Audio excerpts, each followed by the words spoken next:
नमस्कार, आप देख रहे हैं पहाड़ टीवी और मैं हूं नवल खाली। चलिए बुलेटिन की शुरुआत करते हैं, लेकिन उससे पहले एक नजर आज की हेडलाइंस पर।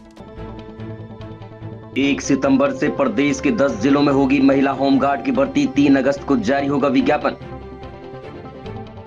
रुड़की नगर निगम मेयर गौरव गोयल के इस्तीफे के बाद राजनीतिक गलियारों में हलचल। पार्षदों ने मचाया जश्न, बोले जनता को भ्रष्टाचारी मेयर से मिली निजात। चारधाम यात्रा में मौसम ले रहा श्रद्धालुओं की परीक्षा। वर्षा काल में अब तक बद्रीनाथ राष्ट्रीय राजमार्ग 80 से 150 घंटे तक रहा बंद। चारधाम यात्रा मार्ग इन दिनों श्रद्धालुओं के लिए चुनौती बना हुआ है। वर्षा काल के सक्रिय होते ही भूस्खलन क्षेत्रों में हल्की वर्षा होने पर भी पहाड़ी से पत्थरों की बरसात हो रही है। इससे यात्रा मार्ग बार बार अवरुद्ध हो रहा है और कई बार यात्रियों को घंटों तक उसके खुलने का इंतजार करना पड़ रहा है। वर्षा काल में अब तक बद्रीनाथ राष्ट्रीय राजमार्ग विभिन्न स्थानों पर 80 से 150 घंटे तक अवरुद्ध रहा है, जबकि गौरीकुंड केदारनाथ राष्ट्रीय राजमार्ग 135 और यमुनोत्री राजमार्ग 250 घंटे बंद रहा। इस दौरान दर्जन भर से अधिक वाहन भी पत्थर और मलबे की चपेट में आए। इन हादसों में कई व्यक्तियों की जान चली गई, जबकि कई लोग घायल भी हुए। इसलिए जो लोग चारधाम यात्रा दर्शन के लिए आ रहे हैं तो यात्रा में अतिरिक्त सावधानी बरतें। उत्तराखंड के अधिकतर जिलों में शनिवार से बारिश दिन भर रुक रुक कर होती रही। मौसम विभाग के मुताबिक राज्य में अगले 4 दिन तक वर्षा जारी रहेगी। पूरे राज्य में बारिश का येलो अलर्ट जारी किया गया है। रुड़की नगर निगम मेयर गौरव गोयल के इस्तीफे के बाद राजनीतिक गलियारों में हलचल मच गई है, जिसके बाद विरोधी गुट के पार्षदों ने एक दूसरे को मिठाई खिलाकर खुशी का इजहार किया और मेयर पर भ्रष्टाचार का आरोप लगाया। आपको बता दें कि नगर निगम रुड़की में हाल ही में हुई बोर्ड बैठक में हंगामे के चलते बैठक को स्थगित कर दिया गया था, जिसके बाद शुक्रवार शाम निगम पार्षद चंद्र प्रकाश बाटा ने भी मेयर पर आरोप लगाते हुए पत्रकार वार्ता की थी। वहीं भारी उठापटक के बाद मेयर ने अपने पद से इस्तीफा दे दिया। मेयर का कहना है कि विरोधी उन्हें काम नहीं करने देना चाहते हैं। वहीं इस्तीफे के बाद पार्षदों ने खुशी का इजहार किया। पार्षदों ने आरोप लगाया कि जनता का विकास कार्य मेयर की वजह से बाधित हो रहे थे और वो काम अब सभी पार्षदों के द्वारा सुचारू रूप से किए जाएंगे। भारतीय जनता पार्टी की सरकार जीरो टॉलरेंस की सरकार है। हालांकि समय कम बचा है, लेकिन अब सभी पार्षद एकजुट होकर नगर में विकास कार्य करके दिखाएंगे। वहीं आपको बता दें कि भाजपा का एक गुट लगातार मेयर को हटाने की बात कर रहा था, जिसके बाद गौरव गोयल ने खुद इस्तीफा दे दिया। जनता खुश है, इसलिए मिठाई बटी है और माननीय मेयर साहब ने कहा है कि पार्षदों ने विकास रोकने की कोशिश की है। गलत कह रहे, झूठ कह रहे। पार्षदों ने पूरा सहयोग किया है। उन विकास कार्य सैकड़ों करोड़ रुपए के विकास कार्यों के प्रस्ताव पास हुए हैं। बहुत से हो गए हैं, बहुत से पेंडिंग पड़े हैं। लगभग 300 करोड़ रुपए का विड्रॉल मेयर साहब के इस कार्यकाल में नगर निगम से हुआ है और 300 करोड़ रुपए का जो विड्रॉल हुआ है वो कहाँ गया पैसा, वो कहाँ पे लगा है पैसा, इस बारे में जानकारी तो वो ही देंगे ना। आज रुड़की की जनता को एक भ्रष्टाचारी मेयर से निजात जो मिली है, वास्तव में आज बहुत हर्ष का विषय है। आज जो हमारी रुड़की की जनता है वो अपने घर पर घी के दिए जलाएंगे, आप निश्चित तौर पर देखिएगा। अब खबर कर्णप्रयाग से है, जहां कांग्रेस प्रदेश अध्यक्ष करण माहरा और पूर्व प्रत्याशी गढ़वाल लोकसभा मनीष खंडूड़ी द्वारा गढ़वालियों पर दिए गए कथित विवादित बयान को लेकर भाजपा रानीगढ़ गौचर मंडल द्वारा दिनेश डिमरी अध्यक्ष भाजपा रानीगढ़ गौचर मंडल के नेतृत्व में गौचर भाजपा कार्यालय में कांग्रेस पार्टी करण माहरा और मनीष खंडूड़ी के विरोध में नारेबाजी कर उनका पुतला फूंका गया। रुड़की से है, जहां भाजपा सरकार के कार्यकाल को फेल बताते हुए कांग्रेस महानगर के अध्यक्ष राजेंद्र चौधरी ने एक प्रेस कॉन्फ्रेंस आयोजित की, जिसमें पूर्व मंत्री राम सिंह सैनी, वरिष्ठ कांग्रेस नेता सचिन गुप्ता सहित कई कांग्रेसी नेता शामिल रहे। नगर अध्यक्ष ने हरिद्वार जिले के कई क्षेत्रों में आई बाढ़ को लेकर भी कटाक्ष किए। उन्होंने कहा कि इस बाढ़ में भाजपा सरकार द्वारा किसानों को या फिर आम आदमी को किसी तरह की राहत नहीं दी गई है, जिससे क्षेत्र का किसान इस वक्त हताश और निराश नजर आ रहा है। वहीं कांग्रेस नेता सचिन गुप्ता ने भी भाजपा के नेताओं पर कड़े प्रहार किए, चाहे नगर निगम के मेयर हो या नगर के विधायक। उन्होंने दोनों पर कड़े आरोप लगाते हुए कहा कि दोनों नेताओं ने रुड़की का अहित करने का काम किया है और इनके कार्यकाल में सिर्फ भ्रष्टाचार को बढ़ावा मिला है। पर आई है, इसमें जिस तरह से ट्रिपल इंजन बन गया, जिस तरह से नगर निगम में भ्रष्टाचार के आरोप मेयर पार्षदों पर विधायक पे लगा रहे और पार्षद मेयर पे लगा रहे और मेयर पूर्व अधिकारियों पे लगा रहे, इसका नुकसान किसे हुआ? भाजपा के मंडल अध्यक्ष और पार्षद प्रतिनिधि ने पिछले दिनों बाढ़ पे ही, शायद आपके चैनल पे ही उन्होंने कहा था कि प्रशासन की लापरवाही और भ्रष्टाचार के कारण ये स्थिति बनी है। उसका संज्ञान क्यों नहीं लिया गया? हमने अप्रैल के महीने में मुख्य नगर अधिकारी को जल भराव, चूँकि हमें आशंका थी, हमें पता था, हमने उन्हें ज्ञापन दिया, एक दिया, फिर दूसरा दिया, फिर उनसे मीटिंग की, जॉइंट मजिस्ट्रेट साहब से मीटिंग की, यहाँ तक कि मुख्यमंत्री जी को भी दिया और मुख्यमंत्री जी से मैंने व्यक्तिगत रूप से वहाँ कहा कि माननीय मुख्यमंत्री जी, सड़कें बाद में भी बन जाएंगी, आप पहले जल भराव पर कोई तत्काल संज्ञान लेते हुए कार्रवाई कराएं। उसके बाद भी लोग डूब गए, इसके लिए कौन जिम्मेदार है? अच्छे जलमग्न पूरा रुड़की शहर हुआ और उससे जो दुश्वारियां, जो लोगों को असुविधाएं हुई, उनको बताने का भी था।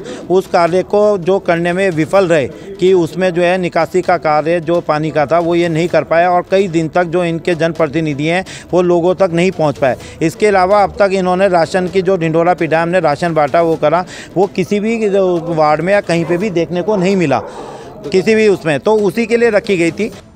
उत्तराखंड के नैनीताल की खूबसूरत वादियों में बसा नीब करोली बाबा का कैची धाम, जिसके लिए कहा जाता है कि यहाँ जाने से व्यक्ति के सभी दुख दूर होने लगते हैं। अभी कुछ ही दिन पहले क्रिकेटर और बॉलीवुड अभिनेत्री सहित कई लोगों ने बाबा नीम करोली आश्रम पहुंचकर उनके दर्शन किए। शनिवार को उत्तर प्रदेश के पूर्व मुख्यमंत्री मुलायम सिंह यादव की पुत्र वधू अर्पणा यादव इन दिनों रामगढ़ ब्लॉक के भ्रमण पर हैं। वे रामगढ़ के समाज सेवी और सरपंच बोहरकोट भुवन दरमवाल के आवास पर पहुंची। अर्पणा यादव ने माना कि रामगढ़ की हसीन वादियों से उनका विशेष लगाव है और वो कहीं भी रहे रामगढ़ के प्रति प्रेम हमेशा उनके दिल में रहता है। उन्होंने कैंची आश्रम पहुंचकर बाबा नीम करोली महाराज के दर्शन किए, बाबा के दरबार में लंबे समय तक ध्यान लगाया। उन्होंने बताया कि कैंची धाम के प्रति उनके मन में बड़ी आस्था है और वो बाबा की बड़ी भगत है।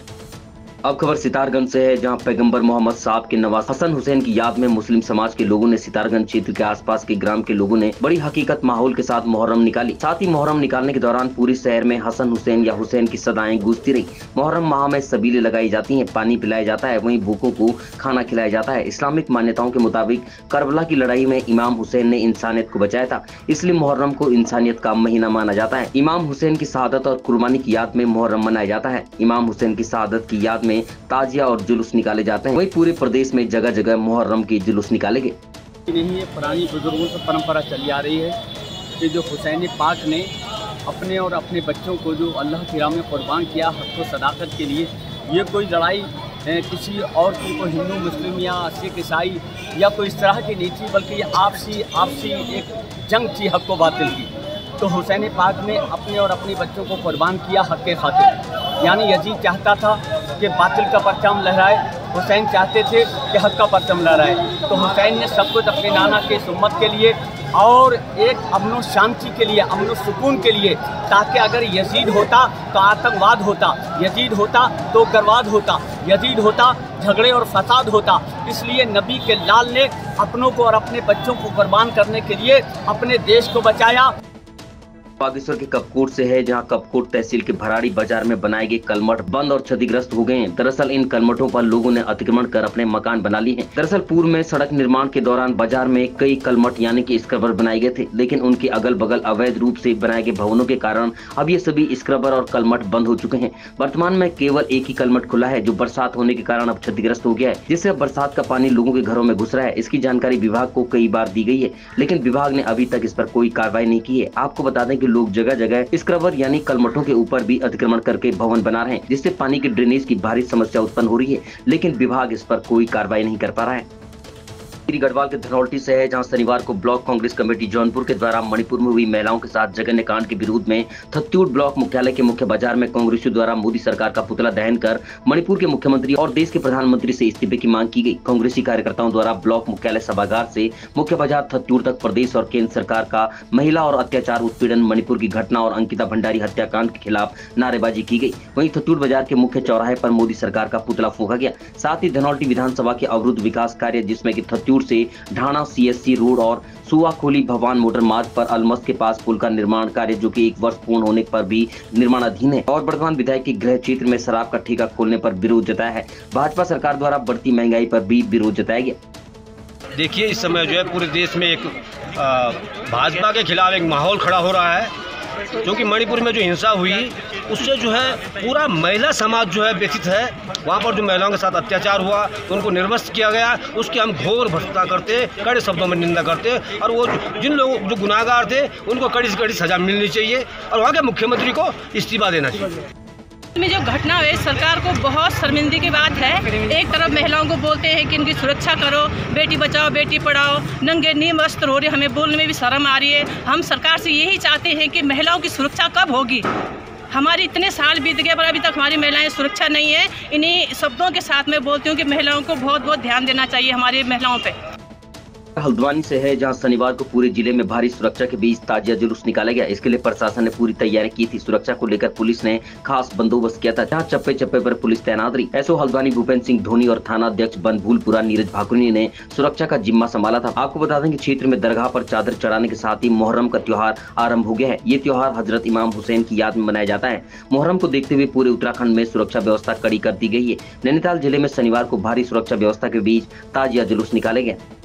तो हर साल की भांति निर्धारित रूट है, वही हमारा रूट मुहर्रम का रहेगा और पर्याप्त पुलिस बल हमारा लगा हुआ है। उसके संबंध में पहले ही हम लोगों ने प्रशासन के साथ मिलकर के मीटिंग कर ली है, तो कहीं कोई दिक्कत होने वाली है नहीं। पहले से हमने बात कर रखी है और अभी कोई ऐसी इनपुट भी नहीं कि कहीं कोई विवाद है, तो पर्याप्त मात्रा में फोर्स लगा हुआ है और हम लोग आराम से उसको शांतिपूर्वक जो है जुलूस की प्रक्रिया जो है वो संपन्न करा लेंगे।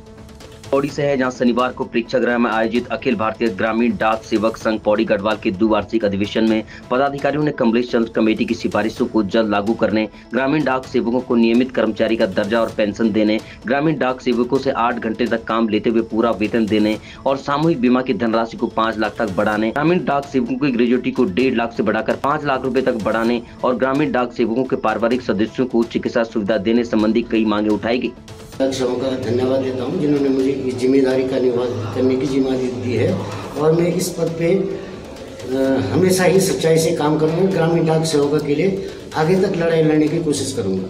जितनी भी हमारी समस्या ग्रामीण डाक सेवकों के लिए उनको मैं केंद्र नेतृत्व तक पहुंचाने का कार्य करूंगा और इसमें जो है हमें सभी ग्रामीण डाक सेवकों को भाइयों का सहयोग भी प्राप्त होगा। कर्मचारियों की समस्याओं के निराकरण के लिए बहस हुई है और तमाम मुद्दों पे जो है तमाम लोगों ने जो है जितने भी हमारे लोग थे उन्होंने जो है इस पे एक बहस किया है कर्मचारियों की मांगों के। सबसे बड़ी बात यह है कि जो केंद्र सरकार की जो नीतियां हैं, जो निजीकरण का मामला है, वैश्वीकरण का मामला है, तमाम चीज़ें जो है बीती जा रही है, इससे जो है कर्मचारी लोग जो है बड़े चिंतित थे और जो उनके वो इसी से संघर्ष होगा उनका। अब खबर लक्सर से है, जहां शनिवार सुबह पुलिस को कंट्रोल रूम के जरिए कोतवाली क्षेत्र के स्थित महाराजपुर कला गांव के पास खेतों में एक शव पड़े होने की सूचना मिली, जिसके बाद पुलिस द्वारा मौके पर पहुंचकर मृतक की शिनाख्त डूंगरपुर गांव निवासी 40 वर्षीय आदित्य उर्फ दीपक के रूप में की गई। वहीं मृतक के पास से ही उसकी मोटरसाइकिल भी बरामद की गई। पुलिस के मुताबिक घटनास्थल पर एक गाय भी मृत अवस्था में पाई गई है। अंदेशा लगाया जा रहा है कि गाय की टक्कर से ही मृतक सड़क हादसे का शिकार हुआ है, जिसमें उसकी मृत्यु हो गई है। फिलहाल मृतक के शव को कब्जे में लेकर पुलिस ने पोस्टमार्टम के लिए भिजवा दिया है और इस मामले में आगे की जाँच की जा रही है। देखिए, आज सुबह सूचना प्राप्त हुई थी कि एक व्यक्ति जिसका नाम दीपक निवासी डूंगरपुर, उसका शव सड़क किनारे मिला है और उसके साथ उसकी बाइक थी। पानी में डूबना उसका बताया, जो शव की हालत थी। गांव वालों द्वारा शव को निकाल लिया गया। उसके बाद पुलिस मौके पर पहुंची और जो है उसमें पंचनामे की कार्रवाई की गई और साथ ही साथ ये भी पाया गया कि एक गाय जो है वो भी वहीं पे मृत अवस्था में पड़ी हुई थी। तो इस संबंध में जांच की जा रही है और पोस्टमार्टम के बाद जो है क्लियर राय व्यक्त की जाएगी कि इसमें क्या। चंपावत से है, जहां चंपावत जिले के सीमांत क्षेत्र का एक वीडियो वायरल हो रहा है, जिसमें दिखाई दे रहा है कि किस प्रकार से कुछ युवा ट्रक के टायर ट्यूब की सहायता से जान जोखिम में डालकर ग्रामीणों को लदिया नदी पार करवा रहे हैं। आपको बता दें कि सीमांत ग्रामीण क्षेत्र को मुख्य मार्ग से जोड़ने के लिए कोई पुल नहीं है। ऐसे में स्थानीय ग्रामीणों को मजबूरी में हवा भरी ट्यूब के सहारे नदी पार करने के लिए मजबूर होना पड़ रहा है। सोशल मीडिया पर यह वीडियो खूब वायरल हो रहा है। मुख्यमंत्री पुष्कर सिंह धामी की विधानसभा में भी ग्रामीणों को पुल के अभाव में जान हथेली पर रखकर नदी पार करने पर मजबूर होना पड़ रहा है। वायरल हो रहे वीडियो में ग्रामीण बताते नजर आ रहे हैं कि किस प्रकार उन्हें हर साल बरसात के महीनों में 3 माह तक इसी प्रकार जान जोखिम में डालकर सफर करना पड़ता है। वायरल वीडियो का संज्ञान लेते हुए चंपावत जिले के प्रभारी जिलाधिकारी हेमंत कुमार वर्मा ने टनकपुर पूर्णागिरी तहसील के उप जिलाधिकारी को निर्देशित किया है कि इस प्रकार नदी पार करने पर रोक लगाई जाए। साथ ही साथ प्रभारी जिलाधिकारी वर्मा ने संबंधित लोक निर्माण विभाग के अधिकारियों से भी संबंधित प्रोजेक्ट की जानकारी उपलब्ध कराने को कहा है। जिलाधिकारी ने एक समिति का गठन किया है, जिसमें उप जिला मजिस्ट्रेट को अध्यक्ष नियुक्त किया गया है। साथ ही पुलिस क्षेत्राधिकारी टनकपुर, अपर मुख्य चिकित्सा अधिकारी चंपावत, जिला कार्यक्रम अधिकारी महिला सशक्तिकरण और बाल विकास अधिशासी अबेंदा प्रांतीय खंड को इसमें सदस्य रखा गया है। इस संबंध में तत्काल एसडीएम पूर्णागिरी को निर्देश दिए हैं कि इसको देखते हुए वहाँ पर जो इस प्रकार से असुरक्षित रूप से नदी पार कर रहे हैं उस पर रोक रहा है। पीआईओ और पीडब्ल्यूडी से बात कर रहे हैं कि उनका कोई प्रस्ताव गया है तो उस पर रेपिडली तेजी से कार्रवाई कर। रामनगर कॉर्बेट टाइगर रिजर्व के अंतर्गत पड़ने वाली ढेला नदी में शनिवार सुबह बाघ का शव मिलने के बाद कॉर्बेट प्रशासन के अधिकारियों में हड़कंप मचा हुआ है। आपको बता दें कि बाघ ढेला रेंज के सालदे पुल के नीचे मिला है। ये बाघिन का शव है जिसकी उम्र लगभग 2 वर्ष बताई जा रही है। आपको बता दें कि आज जहां पूरे देश में ग्लोबल टाइगर डे मनाया जा रहा है, वहीं कॉर्बेट पार्क से दुखद खबर सामने आई है, जहाँ कॉर्बेट पार्क के ढेला रेंज में शनिवार सुबह एक बाघ का शव मिलने की सूचना कॉर्बेट प्रशासन को मिली। मौके पर पहुंचे कॉर्बेट पार्क के आला अधिकारियों ने बाघ के शव को कब्जे में लेते हुए जाँच की, जिसके बाद पता चला कि शव बाघिन का है जिसकी आयु लगभग 2 वर्ष है। कॉर्बेट पार्क के निदेशक डॉक्टर धीरज पांडे ने बताया कि प्रथम दृष्टया बाघिन की मौत आपसी संघर्ष में होना प्रतीत हो रहा है, क्योंकि बाघिन के शरीर में कई गहरे घाव के निशान मिले हैं और पोस्टमार्टम रिपोर्ट के बाद ही सही कारणों का पता चल पाएगा।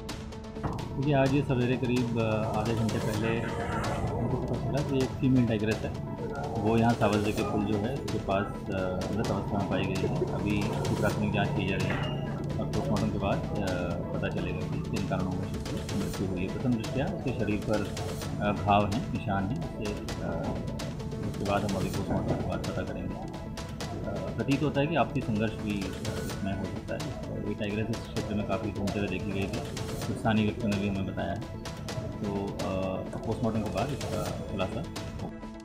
बाघ दिवस के उपलक्ष्य में जहां एक तरफ तैयारी हो रही, वहीं एक बाघ की मौत होने के कारण वन विभाग कॉर्बेट प्रशासन के अंदर जिस प्रकार से हड़कंप मचा पड़ा है। आपको बता दें कि आज कई अनेक प्रकार के अधिकारी, वरिष्ठ अधिकारी यहाँ रामनगर पहुँचे हैं कॉर्बेट प्रशासन के लिए कि वहीं इस उपलक्ष्य में दुख का विषय है कि एक बाघ की मौत हो गई। आपको अब खबर हल्द्वानी से है, जहां शहर से महज 7 किलोमीटर दूर बरसातों में बहने वाली सूखी नदी उफान पर है। आलम यह है कि नदी उफान के चलते विजयपुर गांव का संपर्क कट जाता है, जहां ग्रामीणों को आने जाने के लिए जान जोखिम में डालकर नदी को पार करना पड़ रहा है। वीडियो में साफ देखा जा सकता है कि नदी उफान पर है। स्कूली बच्चों के साथ साथ ग्रामीण भी अपनी जान को दांव पर लगाकर नदी को पार कर रहे हैं। सबसे ज्यादा परेशानी स्कूल आने वाले बच्चों को उठानी पड़ रही है। यहाँ तक कि अगर कोई बुजुर्ग बीमार पड़ जाए तो उसको कंधों में बैठाकर नदी को पार कराना पड़ता है। ग्रामीणों का कहना है कि ब्रिटिश कालीन बीजापुर गाँव में करीब 200 परिवार रहते हैं। ग्रामीणों द्वारा नदी पर पुल बनाए जाने की मांग को लेकर कई बार आंदोलन भी किया जा चुका है, लेकिन सरकार और प्रशासन इस पर कोई ध्यान नहीं दे रहा है। नदी पार करने के दौरान कई बार यहां हादसे भी हो चुके हैं, लेकिन मजबूर ग्रामीण जान जोखिम में डालकर नदी पार करने के लिए मजबूर हैं। पूर्व पंचायत राज निदेशक और वर्तमान अपर सचिव ओमकार सिंह ने उत्तरकाशी जिला पंचायत अध्यक्ष दीपक बिजलान के खिलाफ शासन से धमकी देने की शिकायत की है। उन्होंने पत्र में कहा है कि जिला पंचायत अध्यक्ष ने उनके कार्यालय में धरना देने की धमकी दी है। अब इसके लिए अपर सचिव ने सुरक्षा की मांग की है। अब सवाल यह है कि धरना देने से भला किसी की जान को कैसे खतरा हो सकता है। वहीं अपने ऊपर लगे आरोपों पर दीपक बिजलान का कहना है कि पूर्व निदेशक अपने चहेतों को नौकरी देने का खेल कर रहे थे। उन्होंने जब इस पर सवाल उठाए तो इस तरह की हरकतें करने लगे। दीपक बिजलान ने निदेशक के कार्यालय की जाँच की मांग की है और कहा है कि अगर जाँच होगी तो पूरा सच बाहर निकल के आएगा। रुड़की से है, जहां रुड़की के कमेलपुर गांव में एक सप्ताह पूर्व हुई फायरिंग और पथराव के बाद दोनों पक्ष एक दूसरे पर आरोप प्रत्यारोप लगा रहे हैं। हालांकि पुलिस ने दोनों पक्षों के खिलाफ गंभीर धाराओं में मुकदमा दर्ज किया है। भीम आर्मी के नेता गुलबहार के आरोपों के बाद अब मोहम्मद कामिल पक्ष ने भीम आर्मी नेता के खिलाफ बड़ा मोर्चा खोल दिया है। मोहम्मद कामिल ने गुलबहार पक्ष पर गंभीर आरोप लगाते हुए कहा कि भीम आर्मी के नेता गुलबहार के पास करोड़ों की संपत्ति कहां से आई है, इसकी जांच किसी केंद्रीय एजेंसी से करानी चाहिए। गुलबहार के पास अवैध हथियार कहां से आए हैं और गुलबहार के आवाज से पुलिस को खाली गोली के खोखे भी बरामद हुए हैं, जिसकी पुलिस जांच कर रही है। दरअसल एक सप्ताह पूर्व भीम आर्मी नेता और कामिल पक्ष के बीच कमेलपुर गांव में पुरानी रंजिश को लेकर जमकर पथराव और फायरिंग हुई थी, जिसमें पुलिस ने दोनों की ओर से केस दर्ज किया था। फिलहाल पुलिस पूरे मामले की जांच में जुट गई है। ये तो सही जांच करिए जा। इन्होंने कहा कि मेरे घर अंदर घुसे गोली मार गई और गोली इन्होंने अपने आप मार ली, क्योंकि ताबड़तोड़ फायरिंग कर रहे थे। हम तो अपने घरों में बढ़कर अपनी जान बचा रहे थे। ये सब झूठ है। इसके यहाँ जो लोग मौजूद थे उनकी मोबाइल लोकेशन देख लीजिए। कम से कम 20, 30, 50 आदमी इसके मकान में अंदर थे और वो महक सिंह भी इसके यहाँ आया था।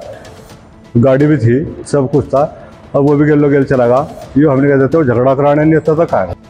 डोईवाला से है, जहां विक्रम एसोसिएशन ने डोईवाला उप जिलाधिकारी को ज्ञापन सौंपते हुए मांग की है कि इन दिनों डोईवाला हाईवे पर ई रिक्शा अनियंत्रित गति से मानकों को ताक पर रखकर दौड़ रहे हैं, जिससे विक्रम चालकों के आगे रोजी रोटी का संकट खड़ा हो रहा है। ई रिक्शा चालक मन मर्जी से विक्रमों में बैठने वाली सवारी को विक्रम स्टैंड पहुंचने से पहले ही बिठा देते हैं। डोईवाला विक्रम यूनियन के अमित कुमार प्रवीण कुमार ने कहा कि हम लोगों ने विक्रम कर्जा लेकर लिए हुए हैं। आज हम लोगों की गाड़ी की किस्तें तक नहीं पूरी हो पा रही है। उन्होंने कहा कि यदि ई रिक्शा को ग्रामीण रूट मिला है तो वो वहीं पर चले।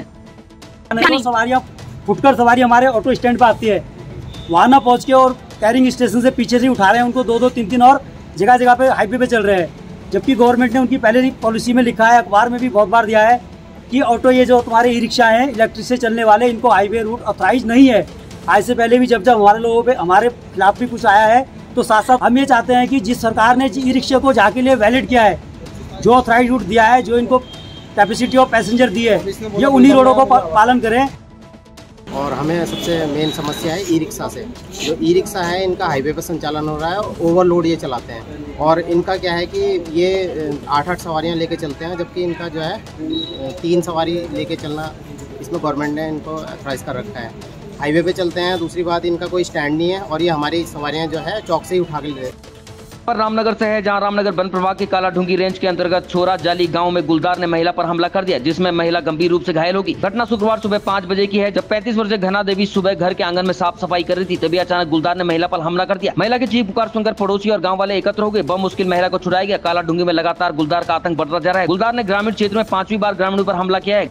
जानवर आ रहा है, हर आदमी परेशान है। इससे पहले भी 15-20 दिन पहले फिर अटैक हुआ है। 3-4 लोग गाड़ी में जा रहे थे और हमने इससे पहले भी शिकायत कर रखी है। अभी भी हम पिंजड़े की शिकायत कर रहे हैं, तो मांग कर रहे हैं। और जो भी दिक्कत हो, मतलब गाँव वालों की आने जाने में परेशानी हो रही है। हम लोगों को छोटे स्कूल के बच्चे हैं, वो निकलते हैं रोडों से, बड़ी परेशानी है ना, और इस वालों की बहुत। और चारों तरफ से झाड़ियाँ हो रही हैं।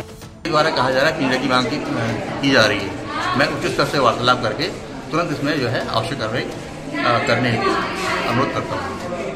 इसलिए गश्त तो रेगुलर हो रही है। आप देखें, हमारा स्टाफ रात भी जा रहा है, रोड साइड जगह जहाँ जहाँ होता है हम लोग रेगुलर पूरा मूवमेंट कर रहे हैं। और क्षेत्र पर्टिकुलर एक क्षेत्र में ना होके ये पूरे कालाढूंगी में अलग अलग क्षेत्र में है गुलदार की सब आई जा रही है। तो ग्राम समाज से लेकर समस्या तो ग्राम प्रधान के द्वारा जो है रोड साइड अपना वो झाड़े के काम करवाए। हाँ, जहाँ जंगल की स्थिति आ रही है वहाँ पर हम लोग तो स्वयं कर रहे हैं।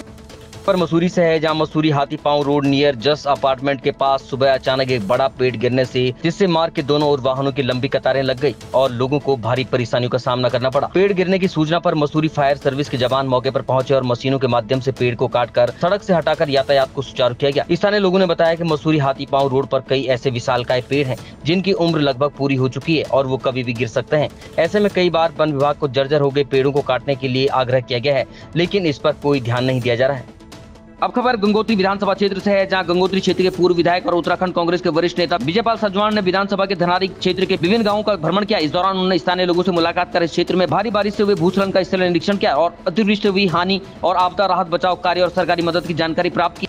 अब खबर टिहरी गढ़वाल से है, जहां विधानसभा घंसाली में पड़ने वाले देवज गांव में जहां लगातार हो रही मूसलाधार बारिश और भूस्खलन के कारण कुछ मकान खतरे की जद में आ गए हैं। आफत की बारिश ने यहां लोगों की तकलीफें बढ़ा दी हैं। प्रभावित परिवार लगातार विस्थापन की मांग कर रहे हैं। वहीं घटना की सूचना मिलने के बाद प्रशासन की टीम ने वहां पहुंचकर घटनास्थल का मुआयना किया। आपको बता दें कि लगातार हो रही इस भूस्खलन से देवांश गाँव के पीड़ित परिवार खौफ के साये में जीने के लिए मजबूर है। वहीं अपने घरों को छोड़कर गाँव के दूसरे घरों में जाकर शरण ले रहे हैं। बिलंगना नदी के देवंज गांव के दाईं ओर जो है गांव के नीचे भूस्खलन हो रहा है, जहां पर बिलंगना नदी बह रही है और जो है वहां इतना खतरा बन चुका है कि वर्तमान में 2-3 परिवार जो अन्यत्र जो है वहां पे गांव की सहायता से जो है अन्यत्र रहने को भेजे गए हैं। और कल जो है प्रशासन SDM साहब भी जो है घटनास्थल पर गए हैं और हम लोगों ने उनसे जो है निवेदन किया है कि वर्तमान की स्थिति को देखते हुए एक तो जो परिवार खतरे की जद में है तो उनको जो है विस्थापन की व्यवस्था उनके लिए की जाए, और दूसरे में जो वर्तमान जो खतरे की स्थिति बनी हुई है तो उसको जो है कोई बहुत बड़े अनहोनी ना हो, उसके लिए जो है ग्रामीण को जितने भी परिवार वहाँ पे जो है डर की माहौल में जी रहे हैं उनको जो है अन्यत्र व्यवस्था की जाए। अभी तक की खबरों में बस इतना ही। आगे की खबरों के लिए देखते रहिए पहाड़ टीवी। तब तक के लिए नमस्कार।